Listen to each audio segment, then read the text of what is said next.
Afghanistan represents the worst humiliation the U.S. has suffered since the fall of Saigon or the Iran hostage crisis. But what is more disturbing is how Joe Biden reacted to this debacle, a debacle entirely of his own making.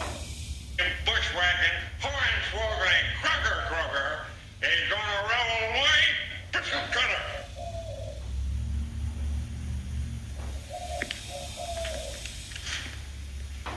Now, who can argue with that?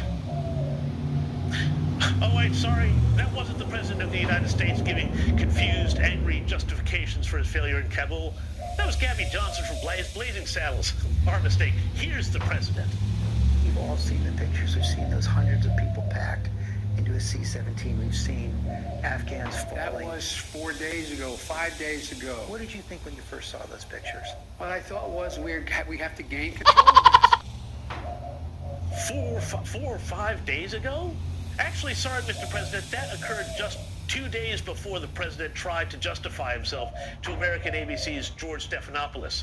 But that's what you get when your Commander-in-Chief keeps track of the days by what color ice cream they serve him after dinner.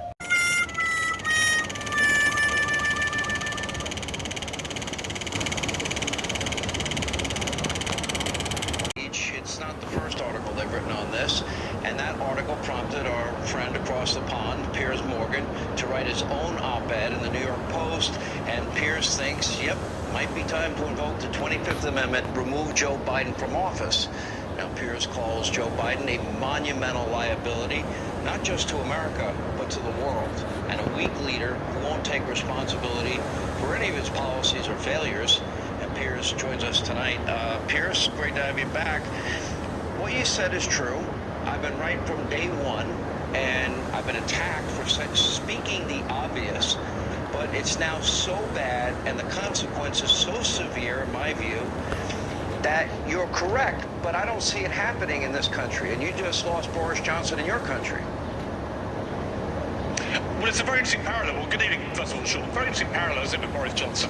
Here we have a mechanism to get rid of prime ministers, and we've just used it where senior members of his own party effectively launched a coup against Boris Johnson and drove him out of office after 2.5 years of his tenure. In America, obviously, it's far more complicated.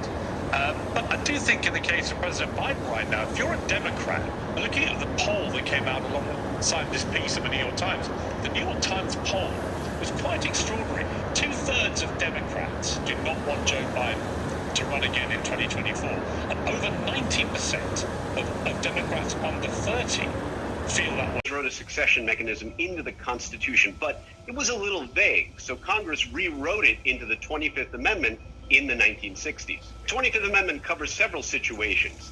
An easy case is Section 3, where the president voluntarily but temporarily transfers power to the vice president.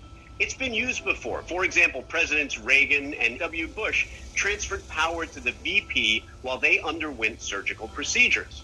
More complicated is Section 4, the involuntary transfer of power, where the president isn't involved in the decision. It's initiated by the vice president and a majority of the cabinet, who transfer in writing to Congress their opinion that the president is unable to continue his duties. Once they do that, the vice president automatically takes over.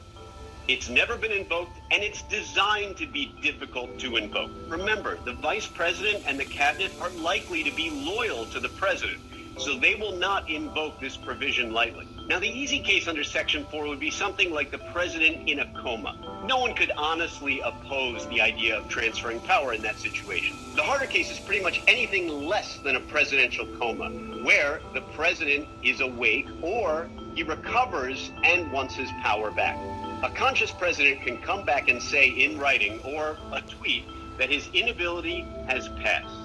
The VP keeps the presidential power for up to 4 days, and he and the cabinet can disagree in writing to Congress. But otherwise, the president gets the power back.